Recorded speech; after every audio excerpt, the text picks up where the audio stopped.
Olá, eu sou Samantha Peçanha e começa agora mais um Entender Direito, um programa da Coordenadoria de TV e Rádio do Superior Tribunal de Justiça. E quem está aqui comigo hoje para conduzir também este bate-papo é a Fátima Uchoa. Oi, Fátima, tudo bem? Oi, Samantha, tudo bem comigo? Com você, tudo bem? Tudo certo. Então, olá também para os nossos ouvintes, telespectadores, internautas, né, que nos acompanham agora. Bom, em 2015, o Brasil alterou o Código Penal e incluiu a Lei 13.104, que tipifica o feminicídio como homicídio, reconhecendo o assassinato de uma mulher em decorrência do gênero. O crime de homicídio prevê pena de 6 a 20 anos de reclusão. Porém, quando fica caracterizado o feminicídio, o crime é considerado hediondo e a punição é mais severa, começando por 12 anos de reclusão. E quem participa da nossa conversa de hoje e vai tirar dúvidas sobre esse assunto é o juiz Jorcenildo Dourado, titular do Terceiro Juizado de Violência Doméstica de Manaus, no Amazonas. Atualmente, ele exerce a função de juiz auxiliar da presidência do Tribunal de Justiça Estadual e é representante do CNJ no Conselho Nacional de Direitos Humanos do Ministério da Mulher, da Família e da Cidadania. Doutor Jorcenildo, desde já, muito obrigada por participar do Entender Direito com a gente.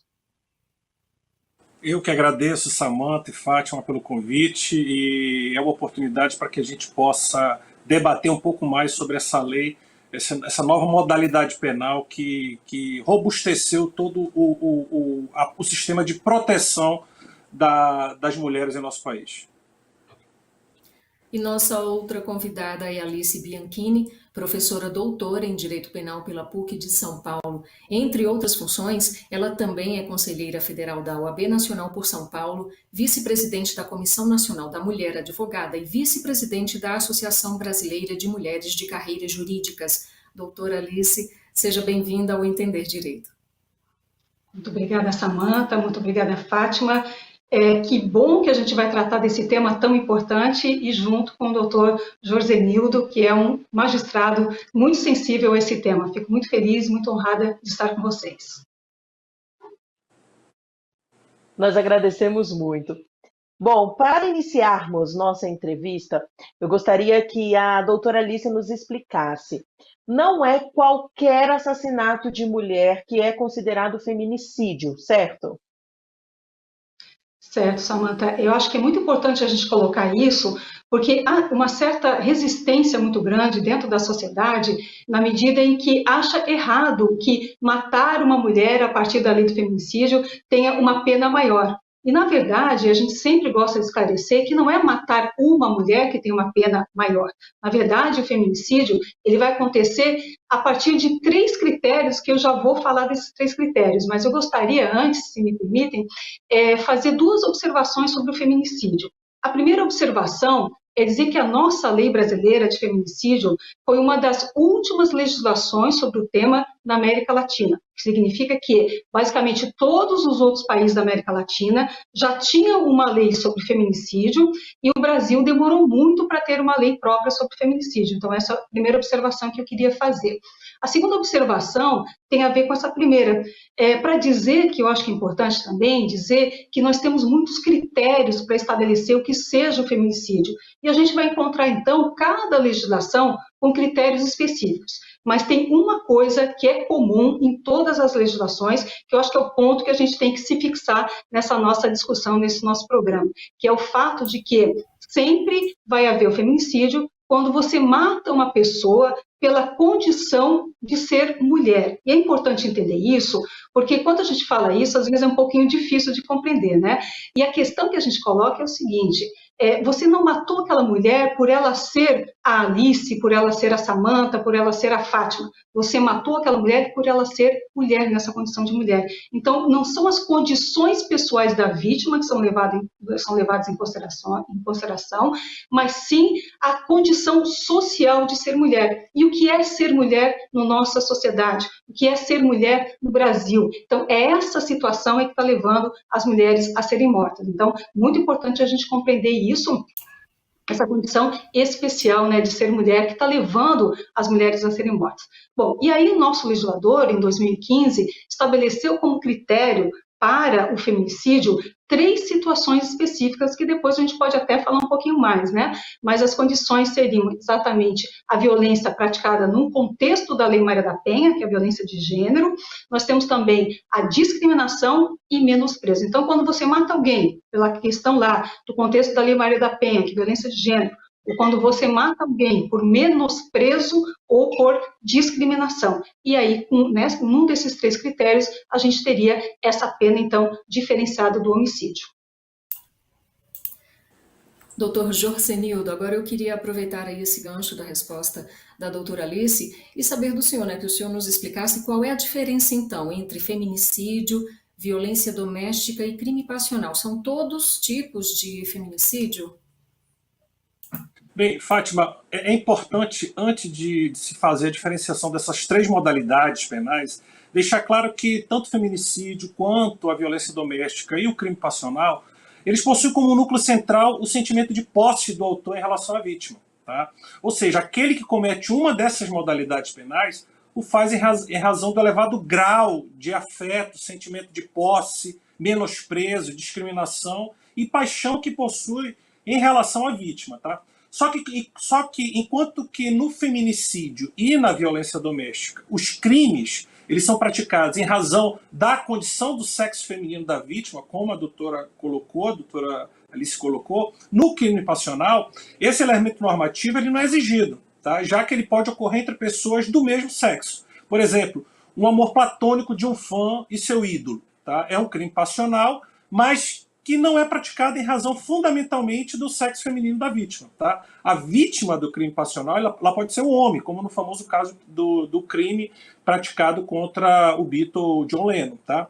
Mas é importante deixar claro, dentro desse contexto de violência doméstica, dentro da lei que criou o feminicídio, que antes da lei que criou esse tipo penal específico de proteção das mulheres, os crimes contra as mulheres motivados por ciúme, traição, paixão, não aceitação do término de relacionamento, eram considerados crimes passionais cometidos por relevantes valores sociais ou morais. Ou seja, o que acabava transformando um crime baseado no gênero, na violência doméstica, em um homicídio privilegiado, na maioria das vezes. Tá? Ou era uma qualificadora do crime de homicídio, ou, sem especificar o gênero feminino, ou, na maioria das vezes, e nós temos inúmeros exemplos na literatura, de crime privilegiado. Ou seja, o crime passional contra a mulher era sempre tido como relevante valor, motivado por um relevante valor social ou moral. Tá? Mas qual é a diferença entre violência doméstica e feminicídio? Tá bem, a violência doméstica, a violência de gênero, ela possui o conceito definido no próprio artigo 5º da Lei Maria da Penha, que define que a violência doméstica é toda e qualquer ação, tá, ou omissão baseado no gênero e que cause à mulher morte, lesão, sofrimento físico, sexual, psicológico, dano moral ou patrimonial. Então, como bem colocou a professora Alice, a condição feminina ela é sine qua non para que haja essa violência doméstica ou familiar. Mas e o feminicídio? Bem, o feminicídio ele pode ser tanto uma modalidade de violência doméstica, tá, como também ele pode ser praticado em razão do simples menosprezo ou discriminação do autor em relação à condição feminina. Tá? Eu vou dar um exemplo para ver se fica mais claro. Quando o feminicídio ocorre em razão da violência doméstica e familiar, ele é o ápice da violência. Eu sempre costumo dizer, nos eventos em que participo, que o feminicídio, nesta situação de violência de gênero, ele não ocorre da noite para o dia. Tá? Tudo começa com uma pressão psicológica. Por exemplo, não use essa roupa, eu não quero que você use essa roupa. O que vão pensar de você? Tá? Um xingamento evolui para um empurrão, uma agressão física que deixa marca e acaba terminando com a morte daquela mulher que já vem sofrendo violência doméstica há muito tempo. Tá? Nós temos N exemplos de feminicídio nessa hipótese. Por exemplo, a morte da magistrada Viviane Vieira, né, e da Modelo, lá em Curitiba, que nós acompanhamos todo o drama de violência em que essas vítimas passaram. Tá? Portanto, o feminicídio, quando ele decorre dessa violência doméstica, ele é um processo contínuo de violência a que a mulher está sendo submetida e que vai se agravando com o tempo. Por isso que eu digo que o feminicídio decorrente da violência doméstica ele pode ser evitado, seja com a denúncia da mulher ou de todo aquele que tiver conhecimento de que uma mulher está sendo vítima de violência doméstica. E o feminicídio, em razão do menosprezo ou da discriminação em relação à condição da mulher, ocorre pelo simples fato do autor não tolerar a figura feminina. É o caso típico de misoginia. Para o autor, a mulher ela é um ser inferior, um objeto desprovido de qualquer condição, de qualquer vontade, capaz de tornar a vítima igual a ele. Tá? Um exemplo claro dessa modalidade são os serial killers, que matam as mulheres por desprezarem a condição feminina. Tá? Em ambas situações, o feminicídio, como essa nova modalidade penal, ela é considerada um crime hediondo, tá? E já que a Lei 13.104, ela modificou também a Lei de Crimes Hediondos para considerar essas modalidades penais como crimes hediondos. E aproveitando, doutor Jorcenildo, eu gostaria que o senhor nos falasse um pouco sobre essa sua experiência e sobre como o senhor avalia a importância dessa qualificadora aos crimes de homicídio. Veja, Samantha, infelizmente nós ainda vivemos numa sociedade machista, tá? Uma sociedade patriarcal, onde a cultura da violência do gênero contra as mulheres é uma realidade que coloca o Brasil entre os países que possuem as maiores taxas de homicídios femininos no mundo. Né? E essa triste realidade ela se agravou com a pandemia. Tá? Houve um aumento considerável dos casos de mortes e violência doméstica contra as mulheres. Né? A lei penal ela deve tutelar bens jurídicos relevantes, né? Devendo impor um tratamento desigual para situações desiguais. E aqui eu queria entrar naquilo que a professora Alice colocou no início da nossa conversa. Né? A morte de mulheres em decorrência de sua condição feminina, ela deve ser tutelada, sim, de forma diferente da morte dos homens. Ainda que, pasmem, hajam vozes isoladas que defendam também um tratamento especial para homicídio de homens. Tá? Quando a lei ela define como crime a morte de uma mulher em razão de sua condição feminina ou por violência doméstica, ela está deixando claro que essa conduta não decorre do caso fortuito, não decorre do motivo fútil, não decorre do motivo torpe, ou ainda ela é justificada pelo relevante valor social ou moral. Qualificadoras de crime de homicídio em que as mortes das mulheres, antes da Lei 13.104, era tipificada. Tá? Então, o Código Penal, ao prever esse tipo penal do feminicídio, ele deixa claro que o bem tutelado é a condição feminina da mulher, o gênero feminino. Por isso, a necessidade de se qualificar as mortes de mulheres decorrentes de violência doméstica ou de menosprezo da condição feminina como feminicídio. Tá? O Código Penal ele deixa claro que o gênero feminino é um bem jurídico relevante e que faz parte desse patamar civilizatório mínimo que toda a sociedade deve ter. Doutor Jorcenildo, aproveitando aí essa pergunta, eu queria saber assim, existe diferença entre a pena aplicada ao feminicídio para a pena aplicada ao crime de homicídio qualificado? Atualmente, não há diferença entre o feminicídio e o homicídio qualificado. Ambos são apenados com pena de reclusão de 12 a 30 anos, lembrando que o parágrafo 7º do artigo 121 estabelece causas de aumento de pena, né, para o caso de feminicídio praticado em algumas situações. Mas é importante destacar que está em tramitação, já foi aprovado na Câmara Federal, mas está no Senado um projeto que aumenta a pena mínima do feminicídio de 12 para 15 anos de reclusão.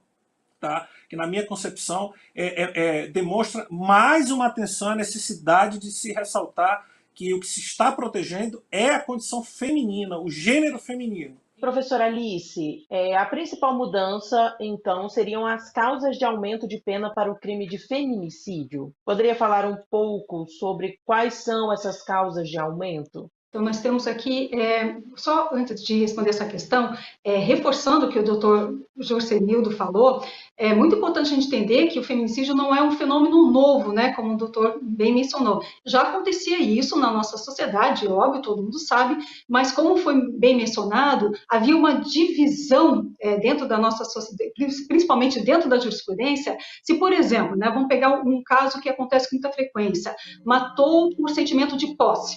Matar por sentimento de posse, que é também conhecido como ciúme, muito conhecido como ciúme, mas que a gente deve chamar de sentimento de posse, que diz mais o fenômeno que está acontecendo. Matar por sentimento de posse, para alguns, dentro da jurisprudência, era considerado motivo fútil, para outros era considerado motivo torpe, e havia ainda quem definia que isso era um homicídio privilegiado.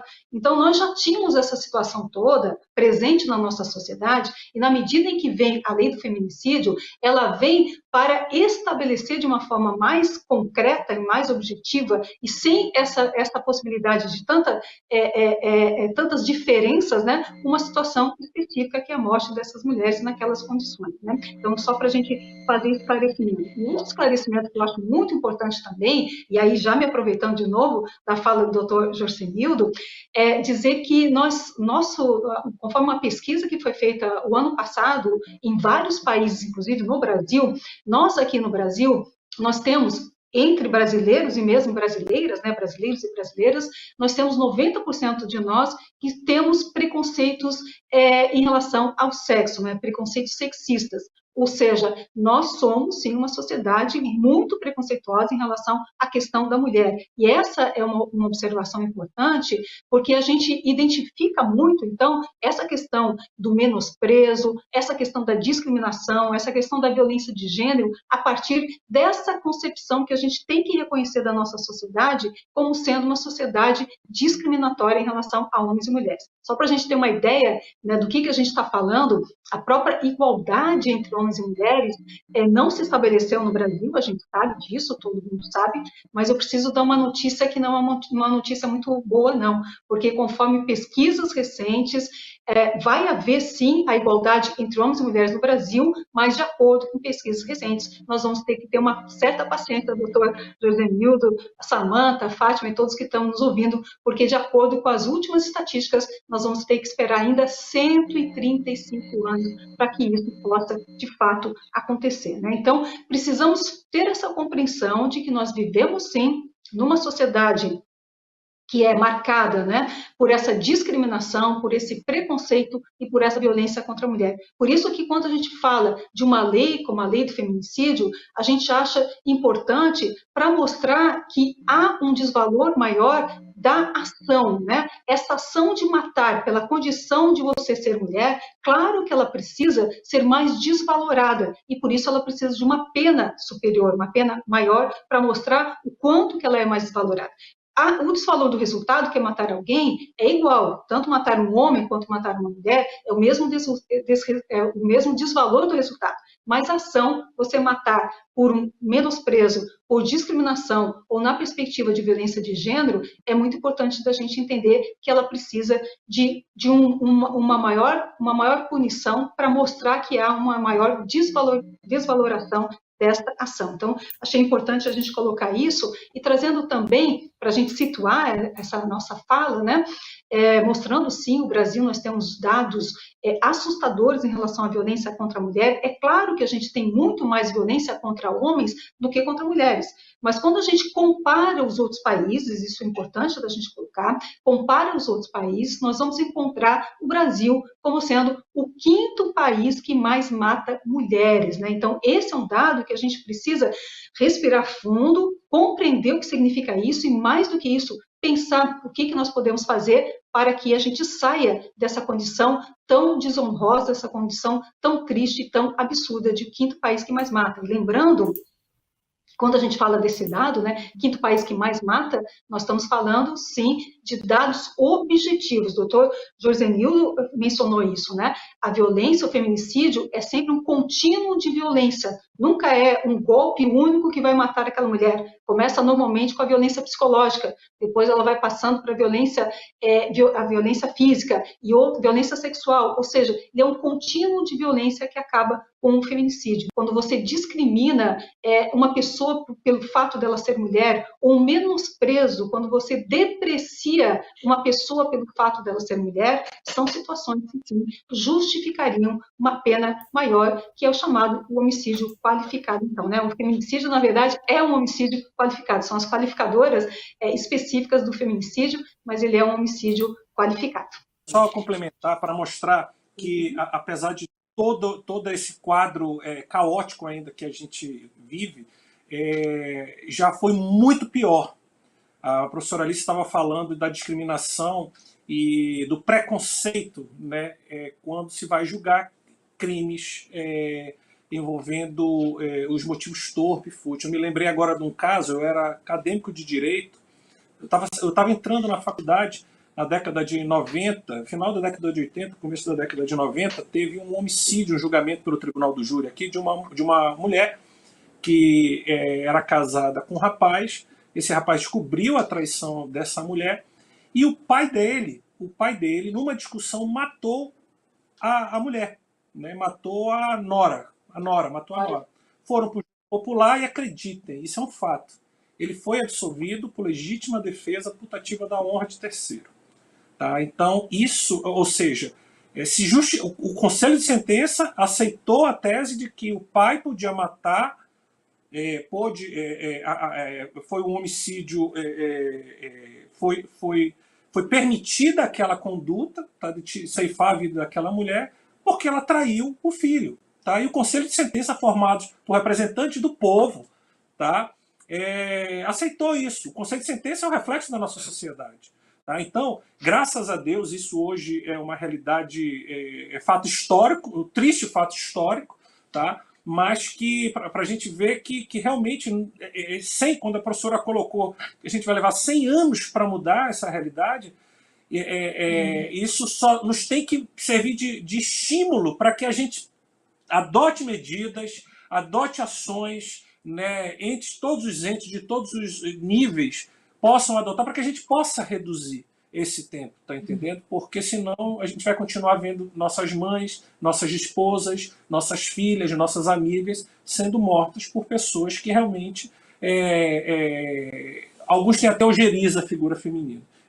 E é isso, só complementando também, doutor Jorzenildo, quando a gente vê agora o anuário, né, do Fórum Brasileiro de Segurança Pública, e vai mostrar que de todas as mortes, né, de todos os tipos de mortes de mulheres no Brasil, praticamente 90% das mulheres foram mortas ou pelos seus maridos, ex-maridos, companheiros, ex-companheiros, ou por familiares. Então, é dessa forma que as mulheres estão sendo mortas. E a grande maioria sendo mortas dentro de casa, né? O que mostra uma característica bem específica dessa morte de mulheres, que eu queria só complementar também a partir da sua fala. A senhora falou aí, doutora Alice, sobre a questão da desigualdade, assim como o doutor Jorcenildo também falou, né? A desigualdade entre homens e mulheres, em discriminação. Então, para a senhora, né, avalia que a relação dessa necessidade social de criação entre a Lei Maria da Penha com a lei que criou a qualificadora do feminicídio? Existe essa relação aí social, a necessidade, né? Sim, Fátima, porque o que a gente observa muito, né, nessa questão,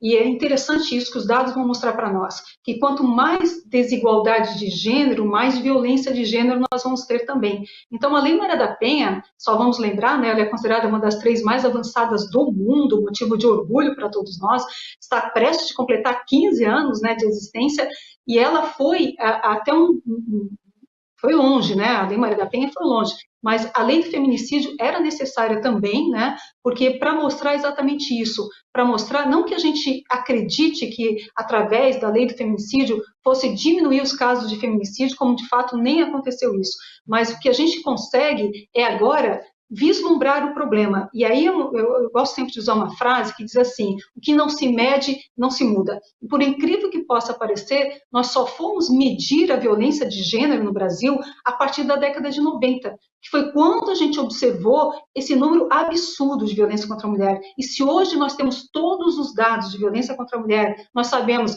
qual é a idade que essa mulher está morrendo mais, em que dia da semana mais mulheres morrem, qual é o horário que as mulheres estão morrendo no Brasil, por que situações elas estão morrendo, né? Qual é a quantidade de mulheres que estão morrendo, ou seja, nós temos todo um diagnóstico, sabemos tudo em relação à morte de mulheres, e com essa informação nós podemos concluir que a situação é bastante dramática, e a situação, principalmente, de uma mulher que está, e os dados vão mostrar isso, né? Tanto agora no anuário, como a gente tem visto esses dados já há bastante tempo, o risco muito grande, olha que coisa absurda que eu vou ter que dizer aqui, né? Mas o risco absurdo de uma mulher que pede a separação, ou seja, ela sofre violência e a gente diz para essa mulher, né? Mulher que sofre violência, denuncie. E a gente tem que continuar dizendo, claro que uma mulher que sofre violência tem que denunciar. Mas o fato é que os dados estão mostrando para nós que grande parte dessas mulheres que estão se separando dos seus maridos agressores estão vindo a óbito, ou como, por exemplo, a Folha de São Paulo fez uma pesquisa nos boletins de ocorrência de todas as delegacias de defesa de mulheres no estado de São Paulo, e observou que 70% dos registros de boletim de ocorrência eram registrados por mulheres que tinham se separado dos seus maridos, né? E sofriam violência mesmo depois de se separar. Então, a situação, a gente tem que falar isso, e o doutor Josenildo colocou muito bem, não é para nos desanimar, mas para a gente saber o tamanho do problema e saber o quanto que a gente precisa se empenhar para resolver esse problema tão dramático. E eu acho muito importante, sim, a gente trabalhar, temos a nossa Lei Maria da Penha, temos a Lei do Feminicídio, e a Lei do Feminicídio traz uma questão interessante, porque houve uma alteração lá no Código Penal.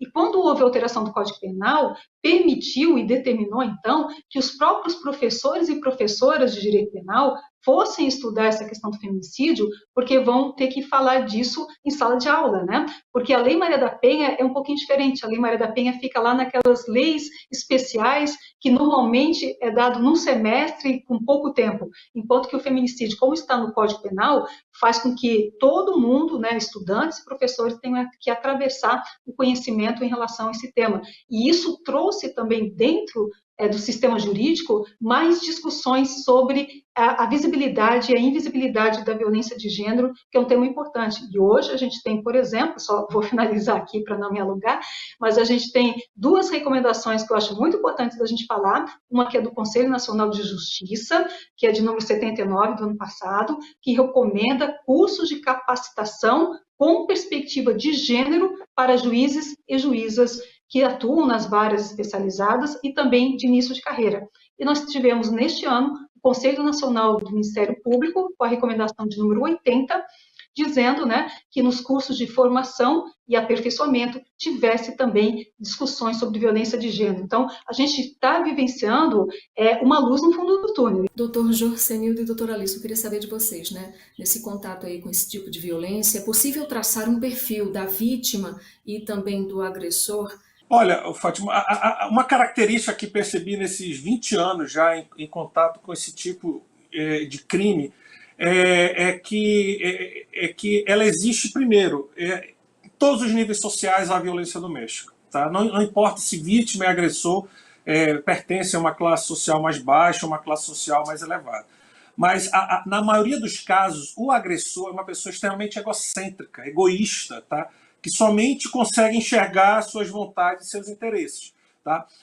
Para ele, a mulher, como a professora Alice colocou aqui, é um objeto que pertence a ele, onde ele pode ditar a sua forma de vestir, a sua forma de falar, de se comportar, com quem ela deve falar e com quem ela deve andar. Outra característica que a gente consegue identificar nas audiências é que o agressor sempre alega, e isso é pacífico, sempre alega que ele ama demais a mulher, que é por isso que ele faz isso. Mas esse amor dele é um sentimento de posse, é um sentimento de domínio, né, que ignora a vontade e sentimento dela. E a vítima, na maioria dos casos, é dependente economicamente do agressor. Por isso que é importante o conjunto de ações sociais, de toda a rede funcionando de forma adequada, para que a gente possa libertar essa mulher dessa dependência econômica, garantindo a ela liberdade emocional e financeira do agressor. Me parece que eu vou responder assim com base nas estatísticas, né? Então, as estatísticas vão mostrar para nós o que está sendo a causa da morte de mulheres. E a gente tem uma pesquisa feita pelo Ministério Público de São Paulo em cima de processos judiciais que traz uma informação muito interessante.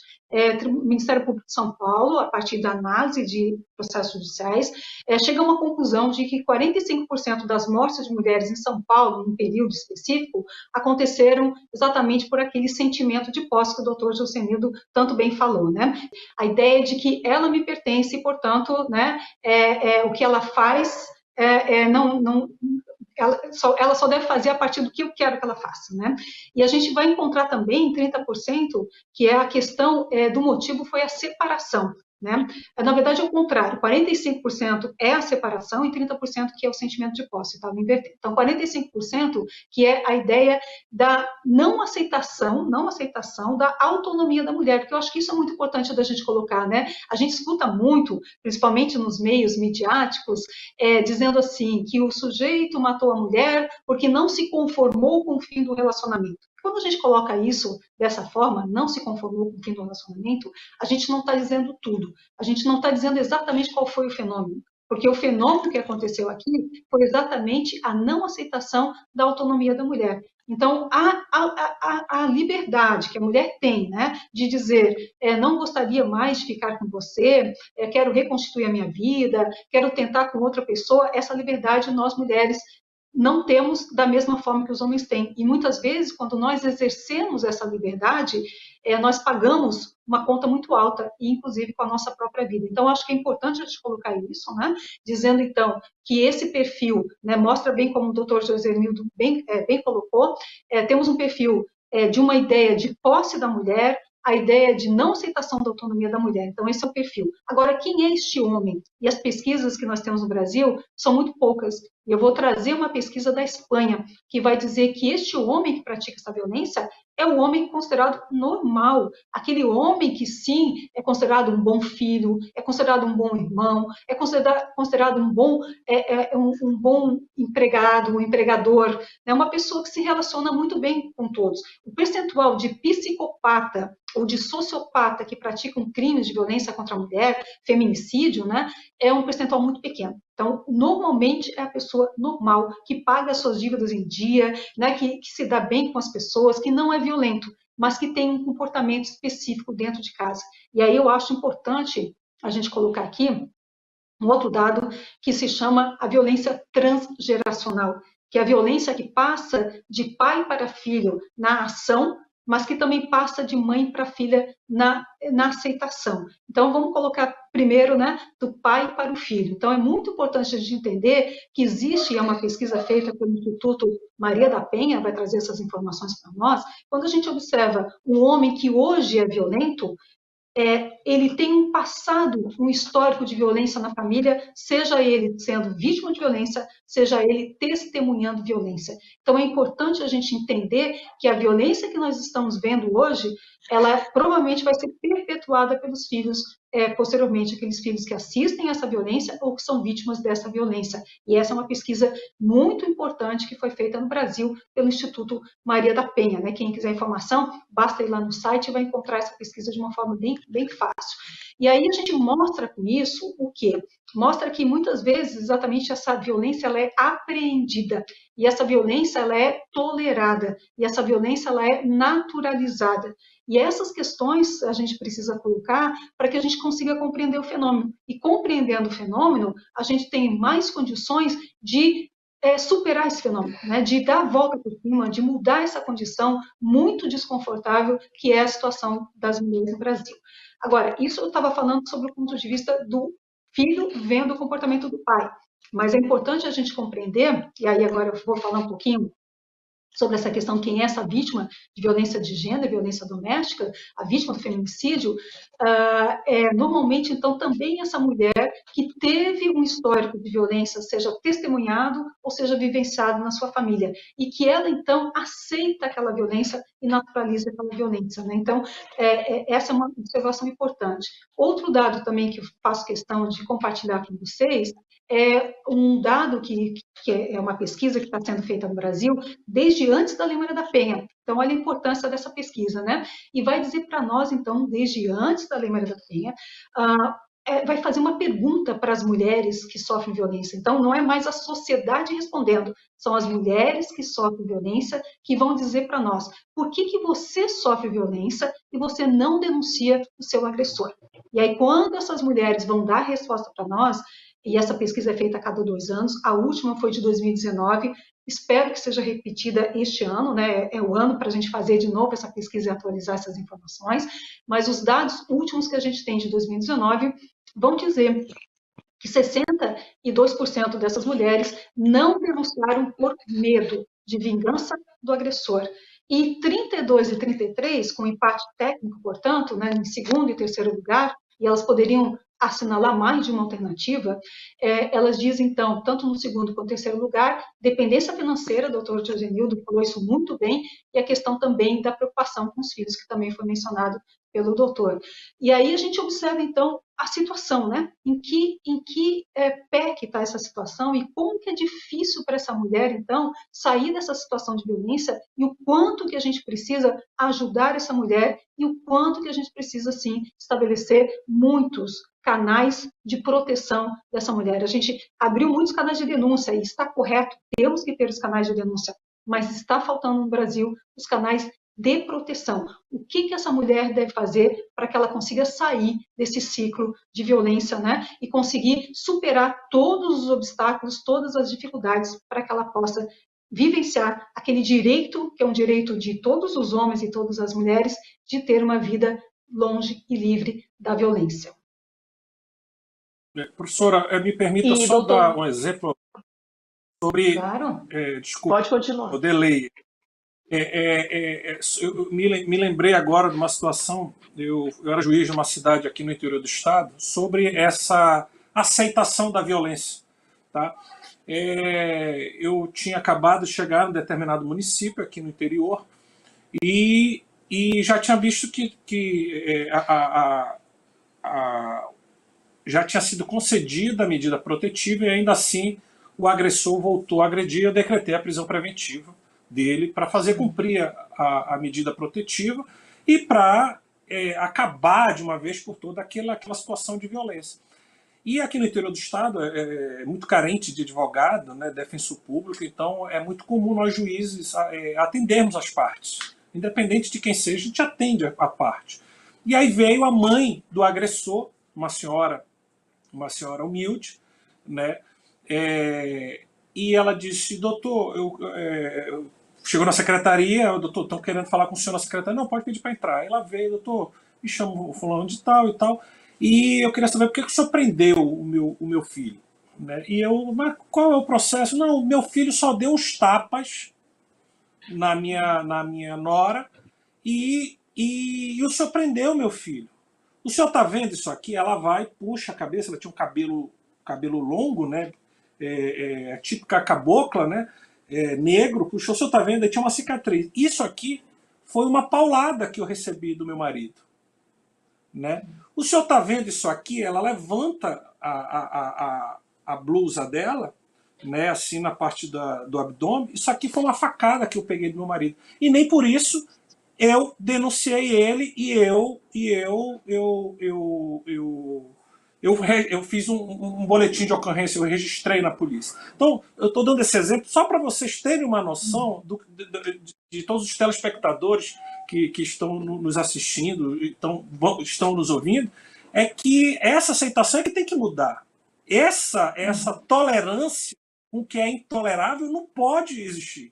Tá? Então, eu fiz questão de colocar isso porque isso é um fato que aconteceu e que na época me chocou bastante. Tá? Me chocou bastante, né? Então era isso que eu queria colocar para vocês. A própria vítima banaliza toda a situação, né? Parece até algo visceral, né, E, que vem passando aí dos pais para as filhas, no caso, e vem se normalizando, o que não é normal em hipótese alguma, né? Sim, exatamente, exatamente. foi bem isso que a professora Alice Bianchini colocou, né, durante a fala dela. Só aproveitando, eu gostaria de perguntar para o doutor Jorcenildo se a lei do feminicídio vale também para mulheres trans. Sim, sim, sim. Veja, como eu disse anteriormente, o feminicídio ele possui por finalidade tutelar a condição do sexo feminino. Ela não restringe o gênero do autor ao sexo masculino.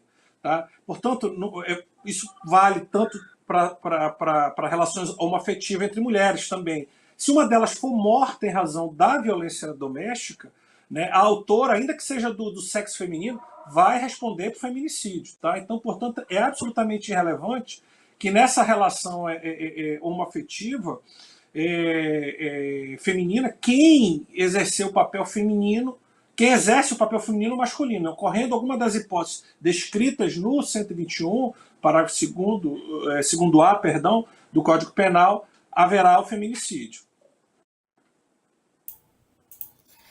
Sabemos que essa, então, não é uma questão aí, não é um problema apenas de polícia e justiça, envolve aí a sociedade, a família, enfim, todos nós como um todo, enquanto sociedade.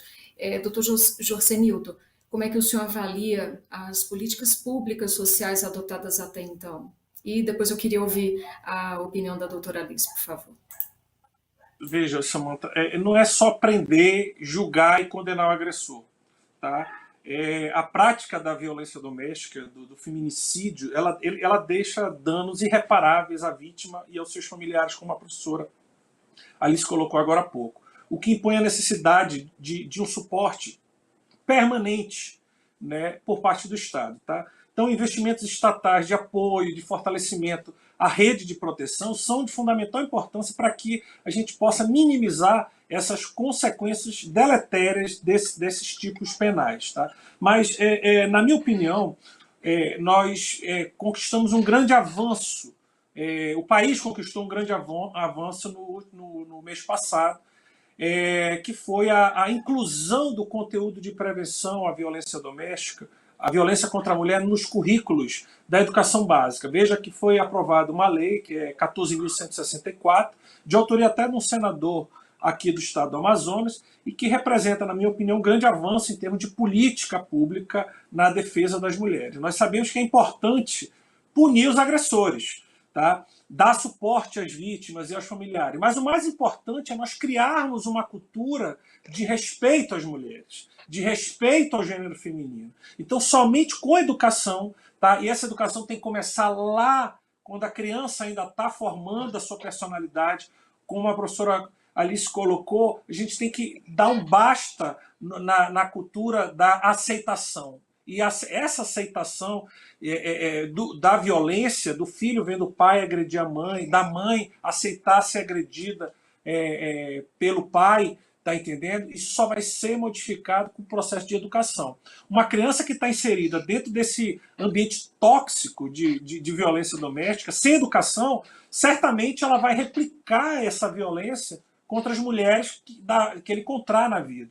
Mas a partir do momento em que apesar de conviver com atos de violência, tá, com atos de agressão às mulheres, ele receber a informação de que aquilo está errado, nós temos a chance de evitar a propagação desse comportamento. Portanto, eu dei o exemplo da mãe que me procurou numa vara no interior do estado do Amazonas reclamar por que eu havia prendido o filho dela por ele ter agredido a esposa, sendo que ela já tinha recebido uma facada, uma paulada na cabeça por parte do marido dela. Portanto, além desse fortalecimento da rede de proteção, a disseminação dessa cultura de respeito e da dignidade das mulheres é de fundamental importância para que a gente possa reverter esse quadro caótico de violência contra as mulheres que a gente vive dentro de um curto espaço de tempo, não dentro desses 100 anos que a professora Alice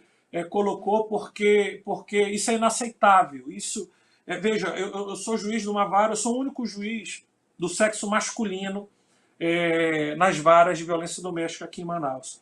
Né? E no começo eu posso dizer que eu sofri, o pessoal me olhou com uma certa resistência, porque a minha vara só tem mulheres na minha vara, eu faço questão disso, tá entendendo? E aí, depois, quando acabei sendo convocado para atuar no CNJ, passei 2 anos, uma das servidoras, que hoje é uma excelente servidora, ela disse para mim, poxa, doutor, eu fiquei preocupado, porque na maioria dos casos aqui a gente vê que o homem pensa com a cabeça de homem. Daí eu falei, mas eu tenho mãe, eu falei para ela, mas eu tenho mulher, eu tenho filha, tá entendendo? E eu não aceito qualquer tipo de que ninguém faça nada com elas. Então, até nisso, a gente tem que mudar essa percepção. O Dr. Gesenildo colocou muito bem essa legislação nova, que vai falar dessa discussão dentro dos currículos da educação, e também essa mesma lei que vai instituir a semana em que vai se discutir dentro das escolas toda essa questão da violência contra a mulher. E eu acrescentaria também uma outra lei, que é o Formulário Nacional de Avaliação de Risco. É uma lei recente também, e o que eu acho importante dessa legislação é que, diferentemente, por exemplo, que a gente poderia fazer, e se faz muito, né, em juízo, uma pergunta genérica, você, vítima, sofreu violência psicológica? E muitas vezes, até por essa tolerância, por essa naturalização da violência que nós temos no Brasil, muitas mulheres são vítimas de violência psicológica e não conseguem perceber essa violência que elas sofreram. Então, o formulário, ele faz uma coisa muito inovadora e muito importante, que é, no lugar de fazer essa pergunta, você já sofreu violência psicológica? Não, faz uma série de perguntas que são exatamente formas de violência psicológica. E a partir da resposta dada por essa mulher, ela começa a perceber a existência da violência psicológica, e mais do que isso, todos os atores, né, do sistema de justiça que estão envolvidos com aquela questão e que eventualmente também podem estar capturados nessa ideia de tolerância da violência, nessa ideia de naturalização da violência, a partir do momento que são perguntas objetivas, então você tem muito mais facilidade de compreender, por exemplo, esse fenômeno da violência psicológica, no lugar de uma pergunta que fosse genérica. Você sofre violência psicológica, você já sofreu violência psicológica. Então, eu acho que esse formulário de avaliação de risco, ele permite, primeiro, né, ele foi muito bem elaborado, e foi elaborado a partir de muitas discussões muito atualizadas sobre a questão da violência de gênero, e ele vai permitir que efetivamente se tenha noção em relação àquela mulher, àquela vítima, se ela está sofrendo risco em relação à sua integridade física, à sua integridade moral, à sua integridade sexual, patrimonial, ou seja, se ela está sofrendo um risco em relação a sofrer violência ou se não. E se ela está sofrendo esse risco, qual é o nível desse risco que ela está sofrendo. Então, me parece que o formulário também é muito importante, porque ele acaba indo para os detalhes dessa violência, que muitas vezes a gente acaba não percebendo exatamente por conta de toda a naturalização e por toda a tolerância em relação à violência contra a mulher. Então, por exemplo, né, quando se discute uma outra lei nova, só para fazer uma referência muito rápida, a lei de perseguição, que é conhecida como a lei de Stalking, em que você, por exemplo, tem uma mulher que recebe flores do seu ex-namorado durante 30 dias, e as pessoas vão perguntar, mas por que essa mulher está incomodada de receber flores por 30 dias do seu ex-namorado, que está querendo reconquistá-la? Então, aí a gente precisa agora fazer uma reprogramação em várias situações de relacionamentos entre homens e mulheres, para a gente perceber o que é um ato de tentar reconquistar o outro e o que é um ato de controle, de violência, de perturbação, né, como é a lei de perseguição. Então, a gente começa a amadurecer na nossa sociedade, inclusive essas relações entre homens e mulheres. E me parece também muito importante, dentro dessa questão das políticas públicas, né, que a gente está abordando aqui, toda essa preocupação com a responsabilização do autor, porque eu acho que é muito importante a gente considerar a própria Lei Maria da Penha, que ela não é uma lei punitivista, ela não é uma lei que busca a punição, ela busca a responsabilização. Você tem que ser responsável pelos seus atos. E é uma atuação também, que eu acho muito importante, como política pública, essa responsabilização do homem agressor pelo fato que ele praticou. Então, é muito importante, principalmente quando a gente fala dentro do sistema judiciário, a preocupação, por exemplo, com a prescrição, porque é algo, né, doutor Josenildo, que acontece muito nos crimes de violência contra a mulher, a prescrição, porque normalmente são penas pequenas, normalmente o processo é muito longo, e aí essa prescrição, por exemplo, ela atua de uma forma muito desfavorável para essa construção que a gente tem da responsabilização. E aí, para finalizar essa resposta em relação às políticas públicas, que são muito importantes, que a gente tenha políticas públicas em relação à violência contra a mulher, convém que a gente saiba que nós, no Estado do Brasil, temos dinheiro para fazer políticas de enfrentamento à violência contra a mulher. Nós temos muito dinheiro. A cifra é muito grande. Só que, conforme foi diagnosticado pela Câmara dos Deputados e pelo Tribunal de Contas da União, nem sequer 4% de todos esses valores que existem para fazer políticas de enfrentamento à violência contra a mulher estão sendo utilizados. E o Tribunal de Contas da União ainda diz mais: está sendo utilizado pouco, e do pouco que está sendo utilizado, muito está sendo mal utilizado, ou seja, em programas que não têm eficácia, com desperdício de dinheiro público. Então, o que é importante eu colocar nessa questão, que eu acho que é um alerta, né? É um alerta para mostrar mais uma vez o quanto que a gente desprestigia essa questão da violência de gênero, o quanto que a gente tolera isso, né? O quanto que a gente acaba sendo conivente com essa violência. E essa é uma demonstração muito efetiva. E quanto mais políticas públicas de enfrentamento à violência contra a mulher, claro, menos violência nós teríamos. Mas parece que a nossa sociedade ainda não despertou para isso, né? Que é essa preocupação com a violência contra a mulher, e nessa perspectiva que o doutor Josenildo colocou muito bem, a violência contra a mulher não é um problema da mulher, é um problema de toda a sociedade. E sendo um problema da sociedade, nós não podemos deixar que só as mulheres resolvam. Nós temos que resolver pela sociedade e precisamos, então, de empenho de mulheres e homens comprometidos com uma questão de justiça, de mulheres e homens comprometidos com uma questão de segurança pública, né? Então, disso que a gente fala aqui, quando a gente fala de violência contra a mulher, quando a gente fala de feminicídio. Me permita, mais uma vez, só complementar, professora. Nós temos dinheiro e temos a necessidade de ampliar a estrutura de suporte às mulheres vítimas de violência doméstica. Veja que apenas 3,7% dos municípios do Brasil possuem delegacias especializadas. Ah, mas eu não tenho condição de colocar uma delegacia em cada município. Mas então vamos criar protocolos de atendimento dessas mulheres de maneira uniforme. Uma pesquisa da ONU mostra que nos lugares que tem delegacias de defesa das mulheres, diminui o feminicídio. Então, olha que dado importante, quanto que seria relevante nós termos delegacias de atendimento às mulheres. E veja, além dessa delegacia, nós temos que criar, como eu coloquei, um protocolo de ação. Veja, a gente não pode, nos lugares distantes, remotos, onde só tem uma estrutura de delegacia, talvez não tenha condição de colocar uma delegacia especializada, mas aquele delegado, ou então aquele responsável pelaquela unidade policial, ele tem que estar na mente dele o protocolo, né, de ação, de investigação, para quando ele receber uma notícia crime de uma mulher vítima de violência doméstica. Não pode se banalizar a denúncia. Tá? Quantas vezes a gente vê mulheres que já receberam medida protetiva, mas que acabam sendo mortas pelos seus agressores, porque a medida protetiva não tem uma eficácia. Tá? Às vezes tem lugares que infelizmente as mulheres ficam à mercê da sorte da pessoa ter a consciência de cumprir ou não.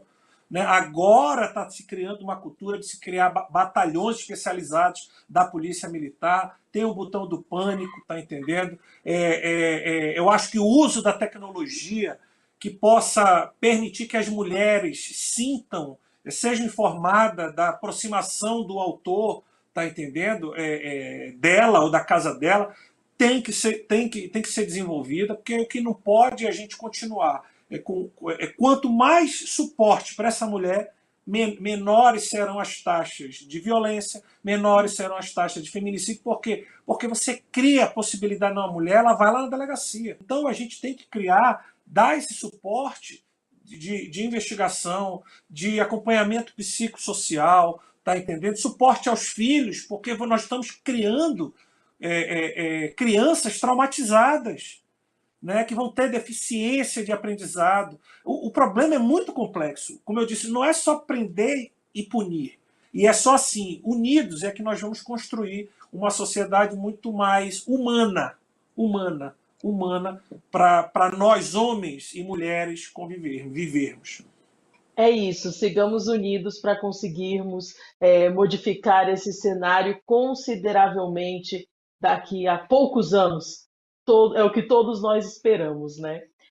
E hoje você entendeu direito sobre a lei do feminicídio.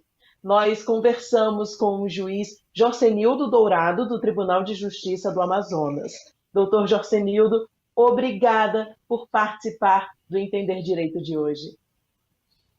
Eu que agradeço, Samantha, agradeço a honra de dividir essa mesa de debate com a professora Alice Bianchini, que é uma das figuras mais relevantes nesse processo de educação de nós, magistrados, membros do Ministério Público, defensores, advogados. Muito obrigado, Fátima, também pela recepção. E você que está assistindo esse programa, que está ouvindo, não se omita quando tiver conhecimento de uma violência contra uma mulher. Denuncie, né? Ligue para o 180, tá? Procure a polícia, tá? Procure, porque você pode estar salvando uma mulher.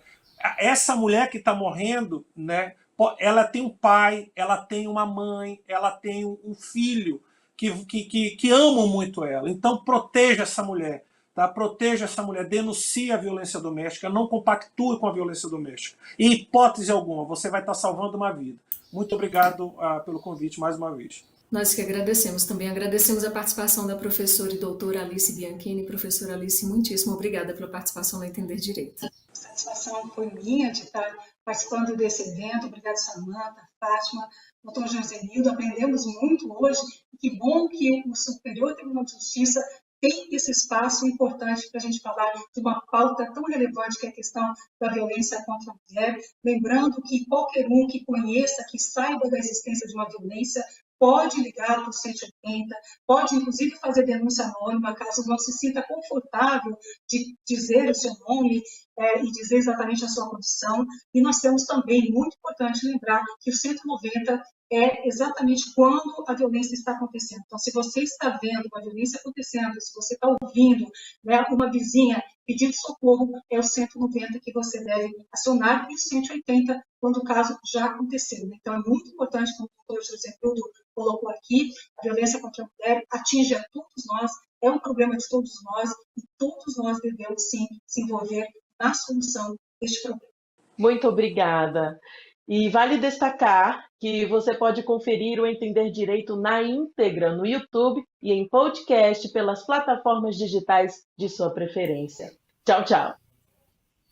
A gente se encontra.